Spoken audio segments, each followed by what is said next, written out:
उस वचन को जो आपको प्रभु ने भेजा है उसको देने से पहले एक और चीज है जो मैं आपको बताना चाहता हूं।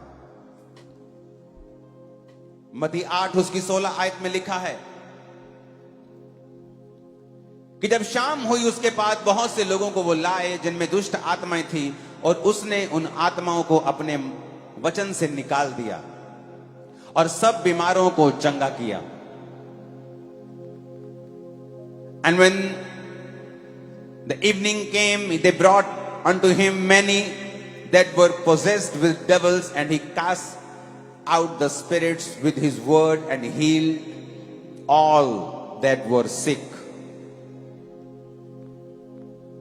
चंगा का इस यूनानी भाषा में बाइबल ओरिजिनल लिखी गई थी, जिसमें जिस शब्द को प्रयोग किया गया है वो है थेरेपियो, ग्रीक भाषा का 2323वां शब्द। एंड ही थेरेपियो ऑल।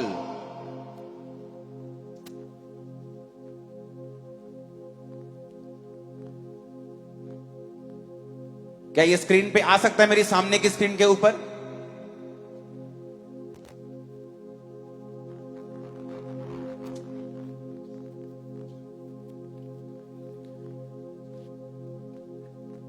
लिखा है 2323 में ही थेरेपियो ऑल। इसका मतलब पता क्या है? जो थेरेपी शब्द है वो इसी शब्द से निकला है। थेरेपी में होता है कि जब आप थेरेपी लेने जाते हैं तो डॉक्टर बोलता है अच्छा गर्दन को हिलाओ, अब ऐसे करो, अब टांग हिलाओ, अब हाथ हिलाओ, अब झुको, अब ऐसे ऐसे करो। थेरेपी वर्ड निकला है जीसस क्राइस्ट की हीलिंग से। He therapy you all that were sick.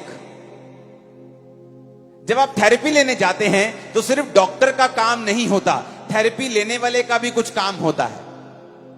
Doctor बोलता है भैन जी आ वाली बांह ऐ करके हुण ऐनू करो, ते भैन जी करदी ते फिर कहंदी आराम है मैनू, 3 दिन च कहंदी मैनू आराम है। क्यों?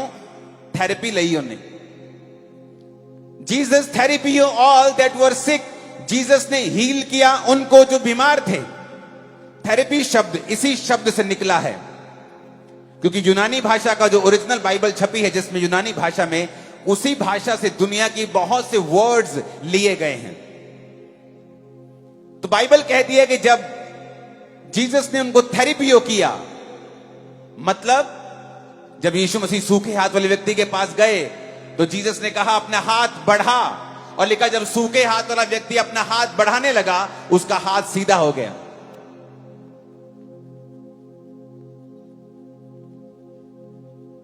इसका मतलब सिर्फ जीसस ने सब कुछ नहीं किया, उसका भी एक काम था कि जो कुछ जीसस क्राइस्ट कह रहे हैं मैं उसको फॉलो करूं। और जैसे ही उसने अपना सूखा हाथ बढ़ाया, बाइबल कहती है उसका हाथ सीधा हो गया, उसका हाथ भर गया और हील हो गया।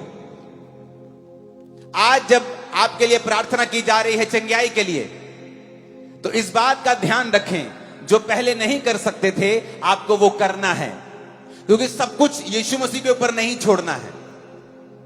अगर आप देख नहीं सकते थे, वचन सुनने के दौरान ही अपने आप को चेक करें, परमेश्वर आपको आंखें देकर यहां से आज वापस भेजेगा। अगर आप सुन नहीं सकते, एक कान से बहरे हैं, 2 कान से बहरे हैं, आज मैं आपको यीशु मसीह की प्रेजेंस से बोल रहा हूं, जैसे ही आप ये वचन सुन रहे होंगे, चाहे आपको थोड़ा सुनाई दे रहा है या बिल्कुल सुनाई नहीं दे रहा, अगर आपको बिल्कुल सुनाई नहीं दे रहा है तो जो कोई आपके साथ आया है आपको इशारे से समझाए कि जब मैं वचन बता रहा हूं तो ये एक्सपेक्ट करे और कानों पे हाथ रख के सुनना शुरू करे। और आज वचन सुनते सुनते ही परमेश्वर की आत्मा मुझसे कह रही है बहरे चंगे हो जाएंगे और उनके कान खुल जाएंगे। लेकिन आपको भी थेरेपी का जो रूल है उसे फॉलो करना है। आप व्हील चेयर पे हैं और वचन सुन रहे हैं, और वचन सुनते सुनते आपको लग रहा है कि हाँ समथिंग इज हैपनिंग, कुछ मेरी बॉडी में हो रहा है, कुछ मेरी हड्डी में कुछ गर्माहट हो रही है। ए लड़के बैठ जा, मेरी टांग में कुछ गर्माहट हो रही है, मेरे लीवर में कुछ, पेट में मुझे कुछ गर्म लग रहा है। आप कुछ खा नहीं सकते हो बहुत दिनों से। इस मीटिंग के खत्म होने के बाद वो खाएं जो नहीं खा सकते थे। इस मीटिंग के सुनते सुनते अगर आप नहीं देख सकते तो देखना शुरू करें, आपकी आंखें साफ होनी शुरू हो जाएं। आप बहरे हैं एक कान से, ये एक लड़का है और एक लड़की है, और एक व्यक्ति है दोनों कानों से बहरा है। जब आप वचन सुन रहे हैं, आप दोनों कानों से बहरे, वो भी हील हो रहा है। जो एक एक कान के बहरे हैं वो भी हील हो रहे हैं, और परमेश्वर आपके कानों को ओपन कर रहा है वचन को सुनते सुनते ही। आप व्हील चेयर पे हैं, शिकंजों के सहारे हैं, छड़ियों के सहारे हैं, क्योंकि जीसस क्राइस्ट की प्रेजेंस यहां पे मौजूद है। मैं भी आपकी तरह उसका एक बिलीवर हूं, उसका एक विश्वासी हूं। मेरे पास आपके जैसे दो हाथ एक मुंह है, मैं भी आपकी तरह एक मनुष्य हूं। लेकिन परमेश्वर का आत्मा जो यहां मौजूद है आपको चंगा करने के लिए, वो आपके बीच में खड़ा है, वहां जहां आप हैं। अगर आप विश्वास को बढ़ाएं और जीसस की बात को फॉलो करें। उस सूखे हाथ वाले व्यक्ति ने नहीं कहा, प्रभु यीशु मसीह तेरे पास पावर है, तू आके मेरा हाथ पकड़ देना, तो कर देना सीधा, मुझे क्यों कह रहा है तू। लेकिन बाइबल कहती है उसने जीसस क्राइस्ट की बातों को फॉलो किया। So follow this commands. जब मैं आपको बोल रहा हूं, जो आप नहीं कर सकते इस मीटिंग में आने से पहले, उसे अभी करना शुरू करेंगे। आप जब उठेंगे, आपके टखनों में बल आ चुका होगा। आप उठेंगे, आप छड़ी के बिना, व्हील चेयर के बिना, शिकंजों के बिना चल रहे होंगे। उस हेयरिंग एड के बिना आप सुन रहे होंगे, ऐनक के बिना आप देख रहे होंगे। आपका धुंधलापन ज्यादा होगा। बीती बात होगी, आमीन, ऊंचाई आशीष हमारी है चर्च। जब इस वचन को आप सुन रहे होंगे, आपके गर्भ को परमेश्वर क्लीन कर रहा है। मैं ये बड़े आराम से सुन पा रहा हूं अपने आत्मिक कानों से। वो आपके यूट्रस को क्लीन कर रहा है, वो आपकी बॉडी को क्लीन कर रहा है। आप जो वचन सुन रहे हैं, परमेश्वर का आत्मा आपको छू रहा है, क्योंकि उसकी वो प्रेजेंस जो 2000 साल पहले लोगों को चंगा करती थी, वो आज भी हमारे बीच में मौजूद है। आपके गले के ट्यूमर्स गायब हो रहे हैं, आपके पेट के ट्यूमर्स गायब हो रहे हैं, आपके ब्रेस्ट के, चेस्ट के, नाक के रसौलियां गायब हो रही हैं। इस वचन को सुनते सुनते ही आप हील होंगे। जैसे हम वचन को पूरा कर चुकेंगे, आप गवाही देने के लिए यहां पे होंगे, क्योंकि परमेश्वर का आत्मा आपको छू रहा है राइट नाउ। एक महान काम करने के लिए परमेश्वर ने हमें बुलाया है, ग्रेट वर्क के लिए बुलाया है। आप में से बहुत से लोग सोच रहे होंगे कि पास्टर जी आपको बुलाया है, हमें नहीं, क्योंकि मैं तो एक छोटी सी जॉब करता हूं, मैं तो किसी के घर में काम करती हूं। आपको बुलाया होगा, मुझे नहीं। ग्रेट लाइफ आपकी है। लेकिन एक गुड न्यूज मैं आपको देना चाहता हूं। अगर इस गुड न्यूज को आप फॉलो कर लें, तो परमेश्वर किसी का भी पक्षपात नहीं करता है। एक घर में एक भाई बहुत अमीर हो जाता है, स्टार बन जाता है, और दूसरा भाई ऑर्डिनरी जीवन जीता है। उसके बाप को जाकर पूछो कि क्या आप ये चाहते हैं कि आपका एक बच्चा बहुत ही कामयाब हो और दूसरा बच्चा संघर्ष करे? वो कहेगा नहीं, मैं नहीं चाहता हूं। उसी तरह परमेश्वर भी नहीं चाहता है कि उसका एक विश्वासी संघर्ष करे और दूसरा विश्वासी बड़ा कामयाब हो। आज हम सब विश्वासी हैं, एक्चुअल में हम सभी विश्वासी हैं। मैं भी एक विश्वासी हूं, आप भी एक विश्वासी हैं। हमारी सबकी बुलाहट अलग है। मेरी प्रेरिताई की बुलाहट है, आपकी बुलाहट अलग है, पास्टरल बुलाहट अलग है, प्रोफेटिक बुलाहट अलग है। हर एक की बुलाहट अलग है, लेकिन एक्चुअल में हम सभी विश्वासी हैं और परमेश्वर के दास हैं। तो परमेश्वर ने आपको भी वैसे ही बुलाया है जैसा उसने उसको बुलाया है जो कामयाब हो चुका है।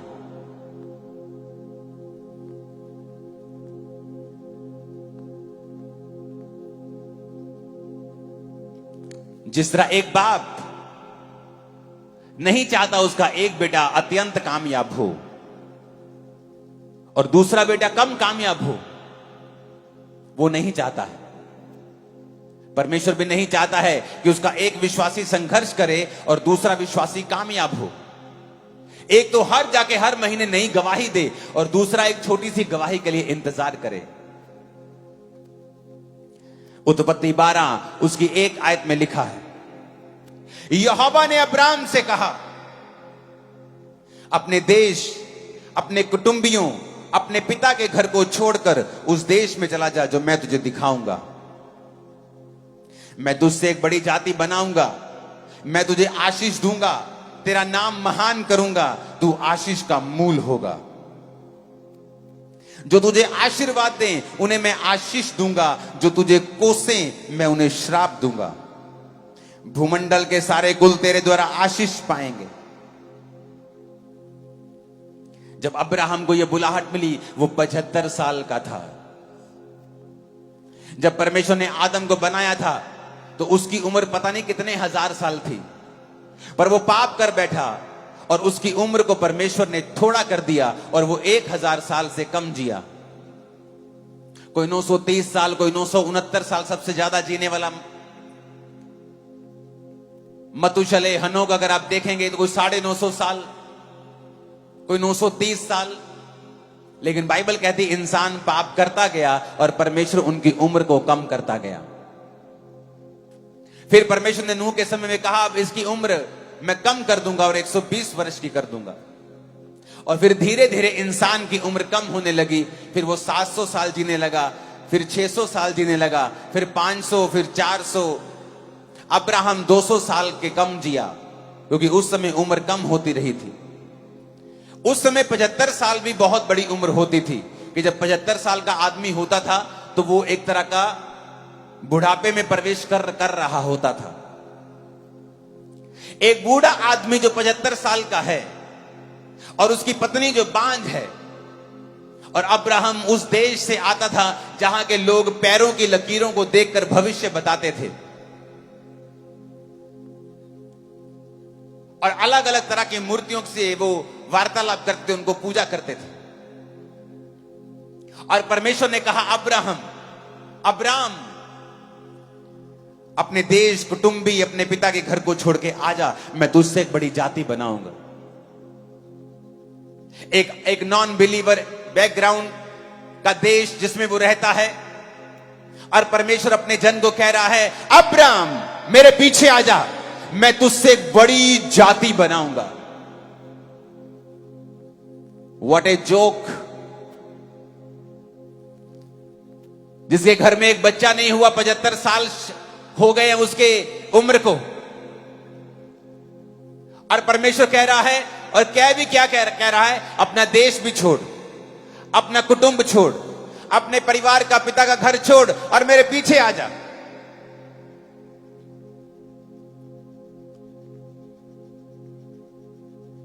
और मैं तुझसे एक बड़ी जाति बनाऊंगा। किस व्यक्ति को बोल रहा है? जिसकी पत्नी ने कभी प्रेगनेंसी का एक दिन भी नहीं देखा। एक अन्य जाति देश में रहने वाला व्यक्ति, जहां के लोग बड़े बुद्धिमान अपने आप को समझते हैं और हर चीज का हल लकीरों से करने की कोशिश करते हैं, और परमेश्वर की बुलाहट उसको होती है कि तू अपने देश, कुटुंब और अपने पिता के घर को छोड़ के उस देश में जा जो मैं तुझे दिखाऊंगा। मैं तुझसे एक बड़ी जाति बनाऊंगा, तुझे आशीष दूंगा, तेरा नाम महान करूंगा, तू आशीष का मूल होगा। और वचन कहता है अब्राम निकल पड़ा। जब परमेश्वर ने कहा चला जा, परमेश्वर आपको बोल दे पंजाब को छोड़ दे, इंडिया को छोड़ दे, या अपने मोहल्ले को छोड़ दे, लेकिन कहां जाऊं? अब ये आवाज नहीं आई कि आप ग्रेट होना चाहते हैं, क्योंकि परमेश्वर के वचन के मुताबिक अब्राहम के वंश से प्रभु यीशु मसीह पैदा हुए हैं। और जो कोई आज प्रभु यीशु मसीह को कबूल करता है कि यीशु मसीह धर्म जात को बदलने के लिए नहीं आए, वो यीशु मसीह इतना छोटा नहीं है। वो यीशु मसीह इतना छोटा नहीं है कि इंसानों को धर्म में लड़ाए, वो इतना छोटा नहीं है। वो नया धर्म बनाने के लिए नहीं आया। उसने कहा मैं तुझे बुलाहट देता हूं। अगर यीशु मसीह को आप कबूल करते हैं अपना उद्धार करता, अपने पापों को मानकर यीशु मसीह को अपनाते हैं, तो टेक्निकली आप अब्राहम के वंश से हो जाते हैं। और वही आशीष जो परमेश्वर ने अब्राहम को कही थी कि मैं तुझसे एक बड़ी जाति बनाऊंगा, मैं तेरा नाम महान करूंगा, तू ग्रेट होगा, तू आशीष का मूल होगा, राजा तेरे पास आया करेंगे।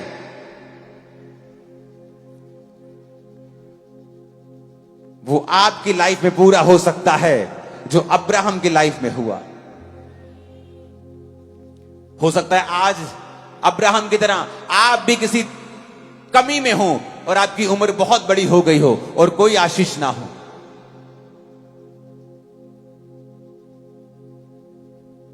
आपको ये बातें जोक लगे कि परमेश्वर मुझे इतना ग्रेट कर देगा कि पूरी दुनिया मेरी आशीष को जानेगी, आपको भी ये जोक लग सकता है,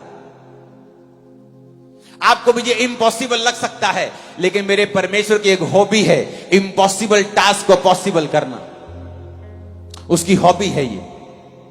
आपकी हॉबी होती है ना गाना सुनना, म्यूजिक बजाना, स्विम करना। मेरे परमेश्वर की हॉबी है इम्पॉसिबल को पॉसिबल करना।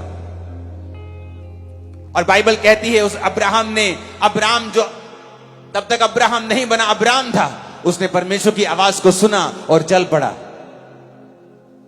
जब परमेश्वर आपको एक विश्वासी होने के रूप में बुलाता है तो कई बार आपको नहीं मालूम होता कि मुझे क्या करना है। बस इतना मालूम होता है कि पास्टर ने कहा है कि गलत संगति नहीं करनी है, अब वचन पढ़ना है, अब परमेश्वर के घर आना है, बुरे दोस्तों को छोड़ देना है। लेकिन एग्जैक्टली मालूम नहीं मैं क्या करूं, कैसे जीऊं। अब्राहम को यह तो मालूम था कि अपने पिता के घर को छोड़ना है, लेकिन जाना कहां है? क्योंकि उसे मालूम था कि परमेश्वर ने अगर मुझसे कहा है तो वो मुझे लेकर जाएगा। जब आप एक विश्वासी बन जाते हैं और परमेश्वर आपको अपना विश्वासी जीवन जीने के लिए बुलाता है तो उसकी एक बुलाहट है कि वो आपको ग्रेट लाइफ देना चाहता है। ऐसी ग्रेट लाइफ जो आपके पूरे खानदान में किसी ने नहीं देखी होगी, आपके परिवार में किसी ने नहीं देखी होगी, आपके जीवन में किसी ने नहीं देखी होगी। आपने भी इतना नहीं सोचा होगा जैसा जीवन परमेश्वर आपको देना चाहता है। क्या आप उसको फॉलो करने के लिए तैयार हैं? अपने पिता के घर को छोड़ना मुश्किल है। वो कोई आम मजदूर नहीं था कि चलो जी अपना बिस्तरा ही उठाना है, चलो उठ के चलते हैं, दिहाड़ी इत्थे करनी उथे कर लांगे। वचन कहता है वो एक अमीर आदमी था। अमीर था तो बिजनेस भी होगा, बिजनेस था तो सेटअप भी होगा। अपने सारे सेटअप को उठाना और परमेश्वर के पीछे चलना और अपने देश को छोड़ना आसान नहीं था। जिस तरह जब आप एक विश्वासी बनते हैं आपको सताव का सामना करना पड़ता है, बड़ी चीजें आपको त्यागनी पड़ती हैं, बड़ी चीजें आपको छोड़नी पड़ती हैं। पर क्या आप ग्रेट बनना चाहते हैं? क्या आप चाहते हैं कि परमेश्वर आपकी लाइफ में काम करे? क्या आप चाहते हैं कि वो भी आपको इतना महान करे जैसा आपको बुलाया गया है अब्राहम की तरह महान होने के लिए? तो आपको उसकी आवाज सुननी पड़ेगी। अब्राहम बहस कर सकता था कि प्रभु तू ग्रेट कहीं भी बना सकता है, तू तो खुदा है, तेरे लिए क्या मुश्किल है? इसी देश में मुझे महान बना दो, नाले मेरी गवाही दे मैनू ऐसे देश लोगों को पता चले तो मेरी जिंदगी से काम किया। कई बार आप परमेश्वर से बहसते हैं, परमेश्वर मुझे दोस्तों को छोड़ने की जरूरत क्यों है? मैं क्यों रिश्तेदारों को छोड़ूं? जो मेरे लोग जो यीशु मसीह को नहीं मानते हैं, मुझे उनसे अलग मत कर। लेकिन परमेश्वर उसको ग्रेट नहीं बना सकता था।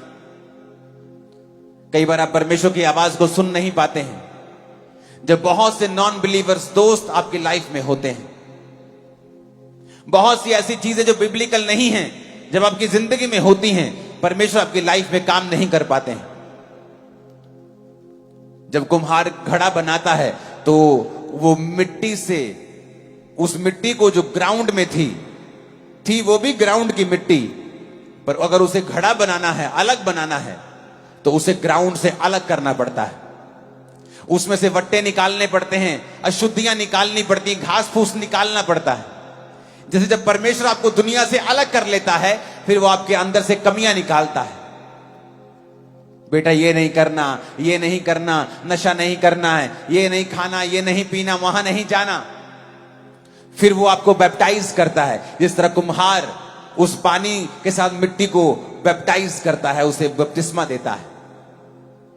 फिर वो मिट्टी को गीला करके उसे मशीन पे रखता है और ठोकर मारता है बाहर से और अंदर से सहारा देता है। उसी तरह परमेश्वर आपकी लाइफ में करता है। एक तरफ से आपको परीक्षाएं देता है ताकि आपकी शेप आ सके, और दूसरी तरफ से आपको अंदर से सहारा देके रखता है।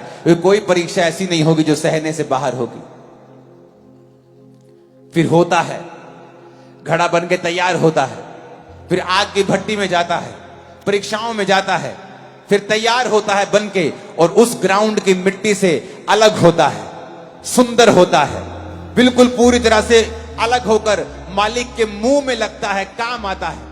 आप ग्राउंड की मिट्टी को मुंह में नहीं रख सकते, लेकिन अपने घड़े को मुंह से लगाते हो। क्यों? क्योंकि वो तैयार हो चुका है। उसी तरह से जब आप परमेश्वर के हाथों में आते हैं, वो आपको तैयार करता है। तैयार होने के लिए आपको ग्राउंड की मिट्टी से अलग होना पड़ेगा। आपको दुनियावी उन चीजों से अलग होना पड़ेगा जो वचन में लिखी हैं कि हमें उनके साथ कोई मैच नहीं है। आप उन लोगों की संगति करके जो नशे में रहते हैं, आप परमेश्वर की योजना को पूरा नहीं कर सकते। जो हर वक्त लड़कियां छेड़ने के लिए नुक्करों में खड़े रहते हैं, आप उनके साथ बैठकर परमेश्वर की योजना की हिस्सा नहीं बन सकते, आप महान नहीं बन सकते। परमेश्वर कहता मैं तुझे महान करूंगा, अलग हो जा, आशीष का तू मूल होगा। आप नहीं जानते परमेश्वर ने आपको कितनी बड़ी बुलाहट के लिए बुलाया है, कितने बड़े तरीके के साथ वो आपको महान बनाना चाहता है, कैसी जिंदगी वो आपको देना चाहता है फ्यूचर में, आप सोच भी नहीं सकते।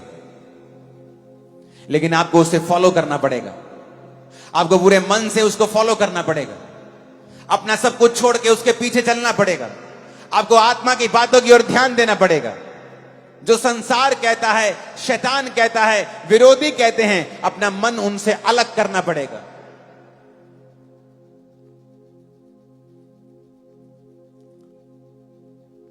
जिन लोगों में वो रहता था वो बुद्धिमान लोग थे, बड़ी तरह की बुद्धि लगाते थे, लेकिन परमेश्वर ने कहा तुझे उनसे अलग होना पड़ेगा।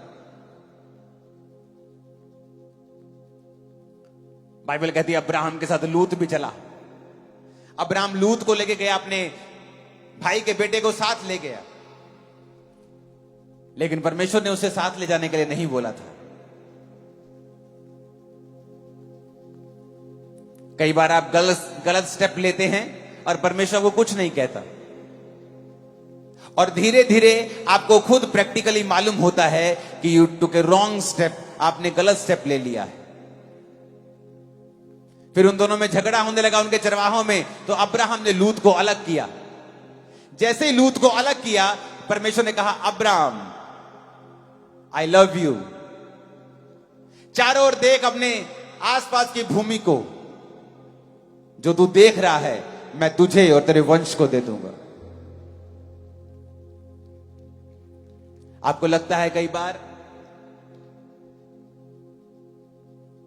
हो सकता है परमेश्वर ने आपको बुलाया हो महान बुलाहट में और आप समझ रहे हो, पर आपकी सगी बहन जो आपके साथ बैठी है वो ना समझ रही हो,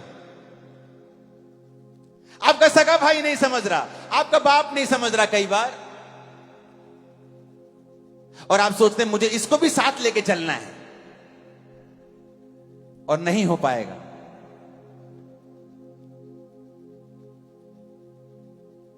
जब लूत अलग हुआ, परमेश्वर ने कहा देख अब ये सारी जमीन जो तू देख रहा है मैं तुझे और तेरे वंश को दे दूंगा।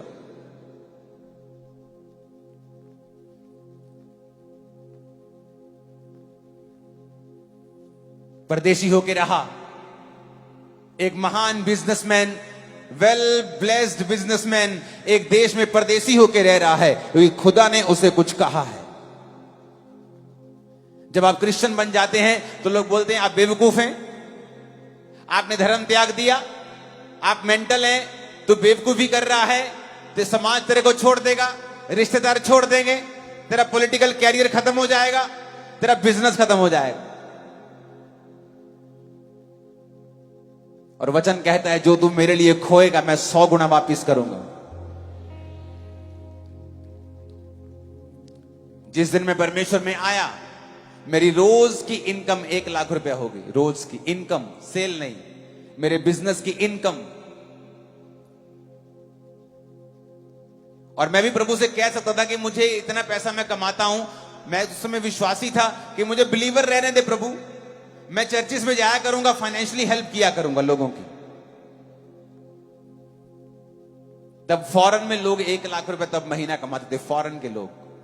तब तनख्वाहें 1 लाख के करीब अमाउंट की होती 2004 में। और मैं इंडिया में रह के कमाता था रोज, जो लोग महीने में फॉरेन में कमाते थे। लेकिन जब परमेश्वर ने कहा मेरा पीछा कर और मेरी सेवा कर, मैं तुझे महान करूंगा, मैंने उस चीज को त्यागा और परमेश्वर ने लाखों गुना करके मुझे वापस किया। अब उसके किंगडम के लिए मैं कर रहा हूं, वो बात अलग है, क्योंकि मुझे अब पैसे की पर्सनल भूख नहीं। अब उसके राज्य को फैलाने के लिए मैं कर रहा हूं, वो बात अलग है। लेकिन परमेश्वर ने मुझे बढ़ाया है, क्योंकि मैंने वो समय पर फैसले लिए हैं जो मुझे लेने चाहिए थे, जिनमें लोग 10 साल लगा देते, 5 साल लगा देते सोचने के लिए, और ये साबित करते हैं कि परमेश्वर तू छोटा है, मेरी बुद्धि तुझसे भी बड़ी है, मैं सोच के देखूंगा, कैलकुलेट करूंगा दिमाग में मुझे क्या करना चाहिए। शेम, ये शेम है, ये शर्म की बात है, क्योंकि परमेश्वर आपको जानता है, वो आपका फ्यूचर देख सकता है, वो जानता है आपको कहां लेके जाना है और कैसे लेके जाना है। उसके तरीके दुनिया के तरीकों से अलग है। जब आप जीसस क्राइस्ट को फॉलो करें, पूरे मन से उसको फॉलो करें, पूरी तरह से पवित्रताई में उसको फॉलो करें, सब चीजों को त्याग कर जो खुदा से दूर रखती हैं, बल्कि वो सोचों को भी करप्ट करती हैं, जो प्रभु से दूर करने वाली सोचें आपके अंदर डलती हैं, ऐसे दोस्तों से भी अलग रहें। अगर कोई रिश्तेदार जिसके पास आप बैठते हैं और 15 मिनट बैठने के बाद आपका विश्वास कमजोर होता है परमेश्वर में, क्योंकि वो कुछ आपको सलाहें देना चाहता है, तो उससे अलग हो जाएं। क्योंकि वचन कहता है कि वो ग्रेटनेस का रास्ता जिसमें आप बुलाए गए हैं, आपको परमेश्वर ने आवाज नहीं लगानी है। अब्राहम को जब वो आवाज लगा रहा था, वो तुझे आवाज लगा रहा था, और तुझे लगा रहा था, और तुझे लगा रहा था, और मुझे लगा रहा था। कहता भूमंडल के सारे कुल, भूमंडल के सारे कुल, वो कनाडा में हो, यूएसए में हो, पाकिस्तान, इंडिया, सब कहता भूमंडल के सारे कुल तेरे द्वारा आशीष पाएंगे। वो तुझे बुलाहट दे रहा था। आज जब आप जीसस क्राइस्ट को फॉलो करते हैं, उसने आपको अब्राहम की तरह ग्रेट लाइफ के लिए बुलाया है, इमेजिन से परे जिंदगी जीने के लिए बुलाया है। जब आप उसको फॉलो करने लगते हैं, आप उसमें सिद्ध होने लगते हैं। अब्राहम जब 99 साल का हो गया, उससे पहले उसके जीवन में बहुत सी कमियां थी।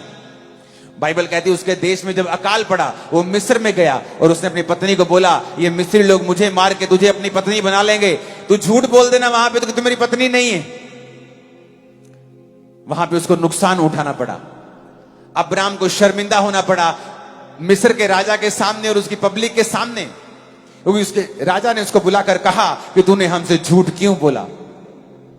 एक खुदा का दास, खुदा का मैन ऑफ गॉड, उसको शर्मिंदा होना पड़ा क्योंकि उसने झूठ बोला। यह साबित करता है कि जो खुदा के दास हैं, जो खुदा के चुने हुए हैं, वो कोई आसमान से नहीं आए हैं, वो भी आप ही की तरह, मेरी तरह इसी धरती के ऊपर इन्हीं शरीर और इन्हीं इमोशंस के साथ उन्होंने परमेश्वर में वॉक की है, चले हैं। मिस्टेक की उसने, और उसको बाद में उस मिस्टेक के लिए शर्मिंदगी सहनी पड़ी। कई बार आप परमेश्वर में चलते जाते हैं और सडनली आप डर जाते हैं, सडनली फियर आ जाता है मन में, आप नॉन बिब्लिकल चीजें करने लगते हैं, आप उन चीजों के सामने झुकने लगते हैं जिनके सामने आपको झुकना नहीं है, वो चीजें करने लगते हैं जिनको आपको करना नहीं है, क्योंकि आपके मन में डर आ जाता है। और उसके बाद फिर शर्मिंदगी आती है। फिर परमेश्वर कहता है, तूने मेरे वचन के ऊपर भरोसा क्यों नहीं किया? मैंने तुझे ग्रेट होने के लिए बुलाया है, महान होने के लिए बुलाया है। इन लोगों की शक्ल को देखे मत डर, मेरी बुलाहट की ओर ध्यान दे। मेरी तरफ देखता जा, बस अपनी कमियों को दूर करता जा। परमेश्वर ने कहा, मैं तेरा निज वारिस जो होगा, तेरा निज पुत्र जो होगा, उसको ब्लेस करूंगा, लेकिन मेरी उपस्थिति में चलता जा और सिद्ध होता जा। बुलाहट के 24 साल पूरे होने के बाद परमेश्वर अब्राहम को फिर दर्शन देते और बोलते हैं, अब्राहम मेरे बेटे, आई लव यू। हर बार परमेश्वर कहता है आई लव यू, लेकिन बंदा कहता है परमेश्वर लव यू तो ठीक है, लेकिन मेरी जिंदगी कब चेंज होगी? पास्टर भी बोलता है गॉड लव्स यू, तू भी कहता है आई लव यू, लेकिन लाइफ बदलेगी कब ये बता। परमेश्वर ने कहा, अब्राहम अब तेरा नाम अब्राहम होगा, तो बहुत सी जातियों का पिता होगा। तेरी वाइफ का नाम सारे नहीं सारा होगा, क्योंकि वो बहुत अनेकों राजकुमारों की माता होगी। अब्राहम बोलता था, परमेश्वर बस कर, अब बस कर, कितना बोलेगा तू? अब कितना वचन देगा मेरे को? कुछ किया तो है नहीं, बातें होती जा रही। लेकिन बाइबल कहती है अब्राहम ने विश्वास किया कि हां मुझ में कमियां हैं, मुझे तेरी उपस्थिति में चलना है और सिद्ध होना है। और वचन कहता है फिर परमेश्वर ने सारा को प्रेग्नेंट किया जब उसका मासिक धर्म बंद हो चुका था, जब अब्राहम बूढ़ा हो चुका था। उसे एक पुत्र दिया, उसका नाम इसहाक रखा गया, जो आज विश्वासियों का पिता कहलाता है। अब्राहम, इसहाक और याकूब के परमेश्वर पर हम बात करते हैं, मांगते हैं। उसने वो किया जो उसने कहा था। आप परमेश्वर में कई बार चलते हैं, आप डर जाते हैं।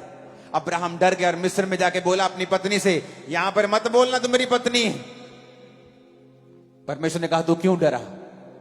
क्यों फियर किया तूने? फाइनेंस का फियर, रिश्तेदारों का फियर, शैतान का डर, बीमारी का डर, क्यों डरा तू? क्या तू नहीं जानता तू महान बुलाहट से बुलाया गया है, बुलाई गई है? क्या तू नहीं जानता तू अब्राहम के वंश का है? क्या तू नहीं जानता वो सेम बुलाहट तेरे सिर के ऊपर है? क्यों डरा तू? सिद्ध होता जा, मेरी उपस्थिति में चल, रोज मेरे साथ बैठ, मेरे साथ समय बिता, मैं तेरे अंदर से ग्रेट लाइफ को निकाल के रख दूंगा। तेरे अंदर से वो निकलेगी। क्या किया मैंने अपनी लाइफ में? मैं कंप्यूटर इंजीनियर था। इंजीनियरिंग करने के बाद मैं इतना डिप्रेशन में चला गया कि मैं भांग की टिक्कियां खाकर अपने डिप्रेशन को दूर करने की कोशिश करता था। शराब पी के, महंगी से महंगी बियर पी के, सिगरेट्स पी के, नशे करके, मेडिकल नशा करके, खांसी की दवाइयां आती वो पीने से नशे होते, वो पी, कैप्सूल्स खाए, सब नशे किए डिप्रेशन से फ्री होने के लिए। मेंटली पागल हो गया। जिस दिन परमेश्वर में आया उस दिन मैं पूरी तरह से डिस्टर्ब हो चुका था। लोगों की ओर फेस करके मैं ताली तक नहीं बजा पाता था चर्च में। ऐसा क्या हो गया मेरी लाइफ में बदलाव जो मैं अब लाखों को प्रीच कर रहा हूं? क्योंकि मुझे परमेश्वर की आत्मा ने सिखाया, मेरी उपस्थिति में चलता जा और सिद्ध होता जा। रोज खुदावंद के साथ बैठता हूं मैं, आज भी, तब भी, रोज, एवरीडे उसकी प्रेजेंस में बैठना नहीं भूलता हूं। आप लोग भूल जाते होंगे और आप नहीं समझ सकते कि परमेश्वर को जो आपकी ग्रेट लाइफ निकालनी है वो आपके अंदर से निकालनी है, बाहर से कुछ नहीं आना। अगर मुझे संतरे का पेड़ चाहिए तो मुझे संतरे का बीज लगाना पड़ेगा और उस बीज के अंदर से संतरा निकलेगा। बाहर से संतरे का पेड़ नहीं आएगा बना बनाया और वो बीज फल देगा, ऐसा नहीं है। मुझे संतरे का बीज संतरा देगा, आम का बीज आम देगा। तो परमेश्वर को आपकी लाइफ के अंदर से कुछ ब्लेसिंग को निकालने के लिए बाहर से नहीं पैदा करना है, उसको आपके अंदर से पैदा करना है। जब आदम को परमेश्वर ने बुलाया और आदम ने सब जानवरों के नाम रखे तो परमेश्वर ने कहा, यार मुझे कोई भी तेरे साथ मैच नहीं कर रहा। हाथी तुझसे ज्यादा बड़ा है, शेर थोड़ा सा अग्रेसिव है, तेरे साथ जचेगा नहीं, यार कोई मैच नहीं कर रहा। बाइबल कहती परमेश्वर ने आदम को गहरी नींद में सुलाकर उसी के अंदर से औरत को निकाला, उसकी पसली को निकालकर मांस भर दिया। इसका मतलब आपकी लाइफ में जो कुछ भी आपको चाहिए था ऑलरेडी वॉज इनसाइड यू, आपके अंदर था वो। आप परमेश्वर को आपके अंदर से ही हीलिंग निकालनी है, झरने आपके अंदर से जीवन जल के निकालने हैं, लेकिन वो आप उसको समय देंगे तो ना। समय तो टीवी पे जा रहा है, प्रोग्राम्स देखने हैं, इंटरनेट चलाना है, कौन क्या कमेंट कर रहा है, किसने कितने लाइक छोड़े हैं, मुझे तो वो चेक करना है किसने कौन सा सूट डाला है, स्क्रोलिंग करनी है 1 घंटा। वो तेरे अंदर से ले रही है, डाल कुछ नहीं रही। The most stressed time of history of Mankind, जब से दुनिया बनी है, आज इस दुनिया में सबसे ज्यादा लोग मेंटली डिप्रेस्ड हैं। Its peak high because of social media, क्योंकि आपको हर वक्त आप कनेक्टेड हैं पूरी वर्ल्ड से, एवरी टाइम। पहले क्या था, आप हैं, आप टीवी पे आए, किसी ने गाली दी, टीवी पे दी, आपको सुनी नहीं। अब तो लोग कमेंट में आके आपको गाली निकालेंगे, आप देखेंगे, आप डिप्रेस हो जाएंगे। इसलिए मैं और मेरी वाइफ हम सोशल मीडिया पे नहीं है, हमारे प्रोग्राम सोशल मीडिया पे हैं, हम नहीं हैं। हम 24 घंटे आपको सोशल मीडिया पे दिखेंगे, लेकिन हम हैं नहीं सोशल मीडिया पे। मुझे नहीं देखना कौन क्या कहता है, मुझे यह देखना है खुदा मेरे बारे में क्या कहता है। आज दुनिया को स्ट्रेस है क्योंकि हर टाइम आप कनेक्टेड हैं। वो क्या कह रहे हैं, उसने लाइक मारा कि नहीं मारा, उसने मेरा स्टेटस देखा कि नहीं देखा, उसने देखा कि उसने मेरे को दिल भेजा कि नहीं भेजा। Every time you are stressed. लेकिन जैसे ही आप परमेश्वर की प्रेजेंस में बैठते हैं और आप समझ जाते हैं कि मेरे अंदर से परमेश्वर ने कहा था कि मैं जीवन जल के झरनों को बहा दूंगा, आओ उसकी प्रेजेंस में बैठें और खुदा से कहें, मुझे बना परमेश्वर ग्रेट जो तूने कहा था। एवरी डे 21 साल से मैं रोज कर रहा हूं, 21 ईयर्स रोज खुदाबंद के प्रेजेंस में बैठता हूं। मुझे पता है मेरी महानता बाहर से नहीं आएगी, बाहर के सोर्स से नहीं आएगी। इतना बड़ा चर्च परमेश्वर ने खड़ा किया। इस संडे 25,000 चेयर थी चर्च में, और तब भी लोग सारे नीचे, ऐसा लगता है कि 80% लोग नीचे बैठे। कारण प्रेजेंस में बैठना रोज। उसने कहा मैं तुझे ग्रेट करूंगा। अगर तू पास्टर है, you will be a great pastor.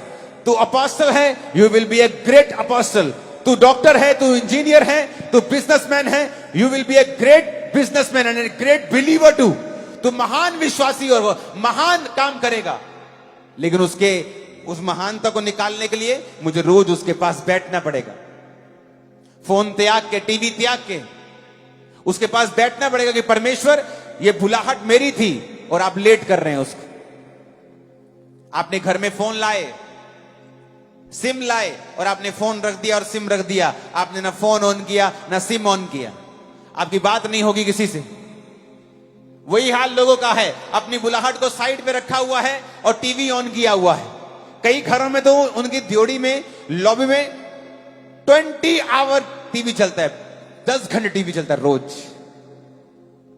कभी कोई मोहल्लों में टीवी, कोई ना कोई खड़े रहे टीवी के आगे, कोई बच्चा खड़ा है, कभी भाभी खड़ी है, कभी पुआ खड़ी है, कभी दादी खड़े। अच्छा उनकी है, अच्छा एक सूट पे मेहर मार गया एवरी टाइम। और आप भूल गए कि आप क्रिश्चियन हैं, आपको परमेश्वर की प्रेजेंस में बैठना है। परमेश्वर आपके अंदर से ग्रेट लाइफ को निकाल देंगे। फिर वो लाइफ जो परमेश्वर आपको देना चाहता है, आप जीना शुरू करेंगे। आपको फॉर्मूला समझ आ जाएगा। ओके, ये फॉर्मूला है। परमेश्वर की प्रेजेंस में रोज बैठना है, प्रार्थना करनी है, अलगताई में रहना है, पवित्रताई में रहना है, और मुझे परमेश्वर के संग चलना है और अपनी कमियों को निकालते रहना है रोज रोज। आप 90% जो प्रेयर्स करते हैं अभी, आप बंद कर देंगे करनी, क्योंकि वो पूरी होना शुरू हो जाए। 90%, क्योंकि आप विश कर रहे हैं, पिता ऐसा हो जाए, प्रभु ऐसा हो। आप प्रेयर नहीं कर रहे हैं, आप समय नहीं बिता रहे हैं, परमेश्वर के संग नहीं हैं, क्योंकि उसने आपको ग्रेट बुलाहट दी।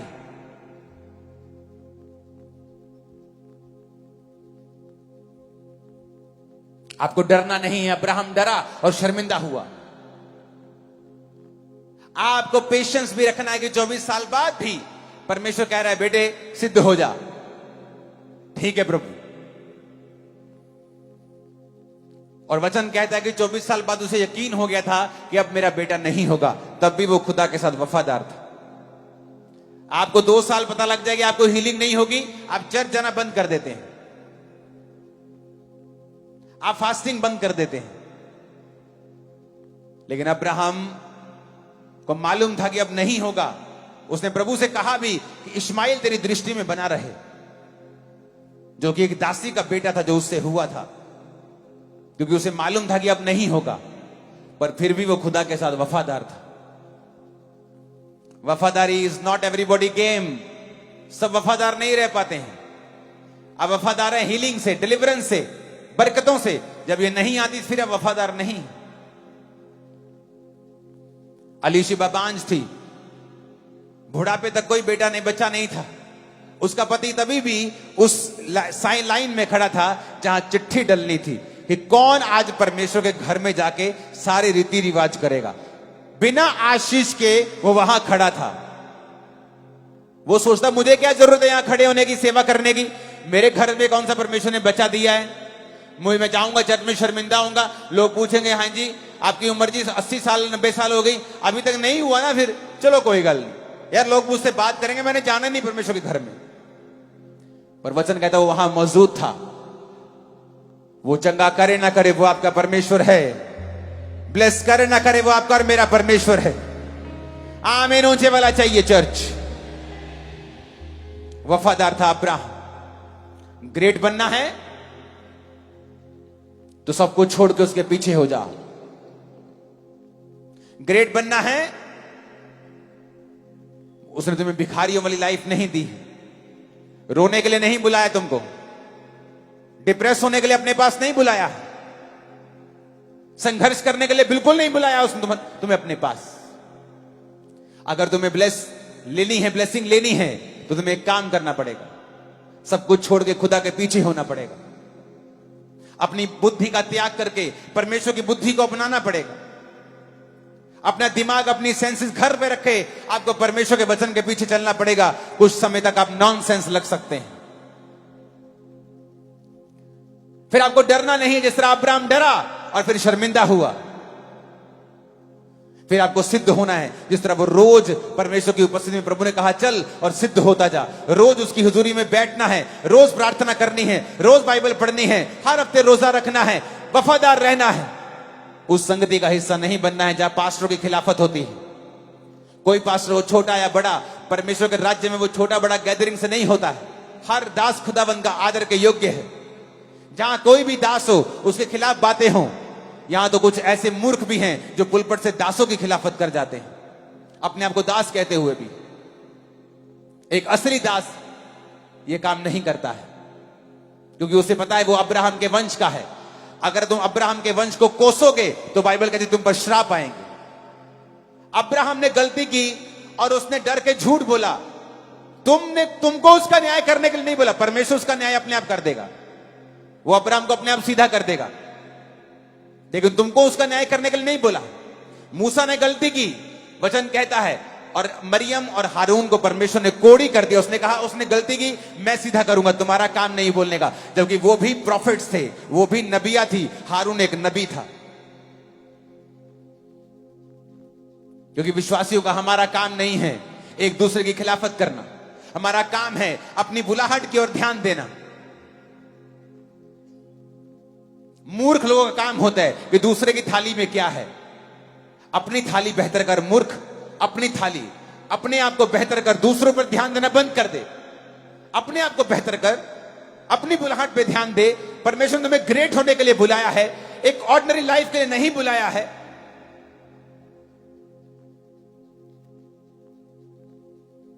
जब आप ऐसी बातों को करना शुरू कर देंगे, आप नोटिस करेंगे आपकी लाइफ में चेंज आना शुरू हो चुका है। नोटिसेबल चेंज, नोटिस होगा चेंज। आपको मालूम होगा कि फाइनेंस में, मेरे बिजनेस में, मेरी जॉब में कुछ फर्क है, मेरी फैमिली में फर्क है, मेरे माइंड में, मेरी स्पिरिट में फर्क है। वो फर्क नहीं है, वो शुरुआत है। वो मुट्ठी भर बादल है, जल्दी काली घटाओं में बदल जाएगा इन जीसस ने। आमीन। साथ चाहिए और बड़े चाहिए चर्च।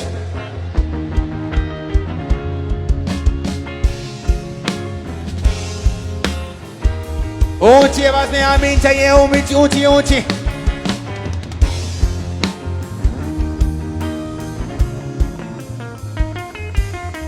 Hallelujah, hallelujah. आप ग्रेट होना चाहते हैं, it is possible. That's good news for you. आपके लिए एक खुशखबरी है, आप बन सकते हैं। आप बुलाए गए हैं स्टेप्स फॉलो करने हैं। अलग हो जाना है उस सब चीज से जो आपको जोड़ी रखती है पुरानी जिंदगी के साथ।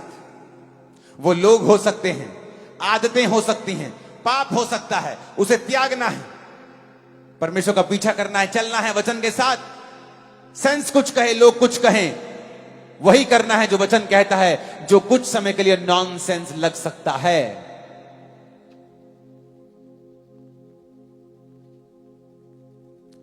अब्राहम का बहुत दिमाग लगाना यार, तू अपना इतना बड़ा बिजनेस है तेरा, इतना बड़ा सेटअप है तेरा, सरकारों में तेरा सेट है, यहां सेट है, सब सेट है, बिजनेस छोड़ के कहां जा रहा है तू? कौन सा परमेश्वर? क्या वो इस देश में काम नहीं करता क्या? तुझे घर छोड़ के क्यों जाना है? पिता के घर को छोड़ के क्यों जाना है तुझे? सेंस ज्यादा यूज करोगे तो परमेश्वर को मिस कर दोगे। सेंस वहां यूज करो जहां परमेश्वर ने करने के लिए बोला है आपको। लेकिन जब परमेश्वर का वचन आता है तो उसने कहा है मुझे फॉलो कर, फॉलो मी। भेड़ कहा है परमेश्वर ने आपको, और भेड़ लंबा, गहरा और ऊंचा नहीं देख सकती। वो पूरी तरह से चरवाहे के ऊपर डिपेंडेंट रहती है। यीशु मसीह के ऊपर डिपेंडेंट रहें और जो वो कहता है करें। डरे नहीं, सिद्ध होते जाएं और रोज उसकी हजूरी में बैठें और अपने आप को उन चीजों से अलग कर लें जो आपकी बुलाहट से आपको दूर करती हैं। मैं आपको वायदा करता हूं, खुदावंद की प्रेजेंस में उसकी आत्मा से बोल रहा हूं, 6 महीने के अंदर आप एक बड़ा चेंज जो नोटिस किया जाएगा अपनी लाइफ में देखेंगे। 6 मंथ आप ये स्टेप्स फॉलो करें, 6 मंथ आपको मालूम होगा ये है बदलाव, और वो शुरुआत होगी, और वो शुरुआत होगी। वो छोटा सा बादल एक बड़ी घटा में बदल जाएगा इन जीसस नेम। आमीन। ऊंचे वाला चाहिए चर्च। Hallelujah, hallelujah. आप तैयार हैं? जीसस को फॉलो करने के लिए तैयार हो? इससे पहले कि मैं आप लोगों के लिए प्रार्थना करूं, क्योंकि अगर मैं अभी आपको आगे बुलाऊंगा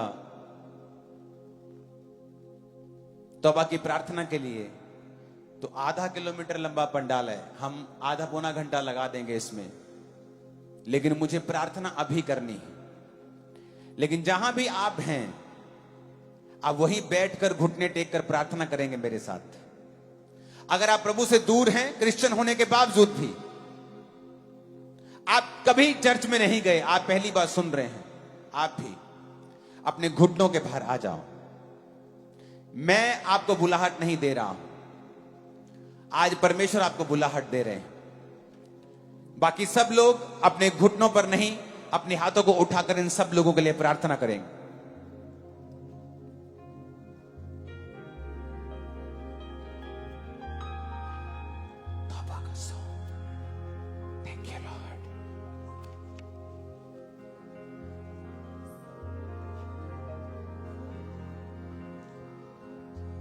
याद रखो, ये बुलाहट कोई धर्म का अगुवा आपको नहीं दे रहा है। यीशु मसीह किसी धर्म से नहीं, वो गोरों का खुदा नहीं है, वो एशिया में पैदा हुए हैं। मैं इंग्लैंड में गया और एक गोरा मेरा दोस्त है, कहता मेरे फादर मदर जीसस के बारे में नहीं जानते हैं, और लोग सोचते हैं कि गोरे सब क्रिश्चियन हैं। गोरे भी हमारी तरह रिसीव कर रहे हैं आज, जिस तरह हमने किया है। तो जीसस गोरों का खुदा नहीं है, वो उसका है जो उसे मानता है। आप किसी भी धर्म, किसी भी जाति के हों, इस समय अपने घुटनों पे आ जाएं जो जीसस क्राइस्ट को अपना जीवन देना चाहते हैं। और इस प्रार्थना को करने के बाद मैं हीलिंग के लिए दोबारा प्रार्थना करूंगा। और इस मीटिंग के समाप्त होते ही जिन्होंने आज तौबा की है, चाहे वो क्रिश्चियन हो, नॉन क्रिश्चियंस हो, वो लोग आगे आ जाएंगे इस खाली जगह के ऊपर और मैं आपके लिए प्रार्थना करूंगा और आपकी प्रेयर रिक्वेस्ट को लूंगा। और जो प्रेयर रिक्वेस्ट आप लिख कर देंगे उसके लिए हम 7 हफ्ते प्रार्थना करेंगे लगातार। तो जो लोग आज तौबा कर रहे हैं वो वापस नहीं जाएंगे। मीटिंग खत्म होने में इमीडिएटली आप आगे आ जाएंगे और टीम आप जल्दी से कमांड संभाल लेंगे। मीटिंग खत्म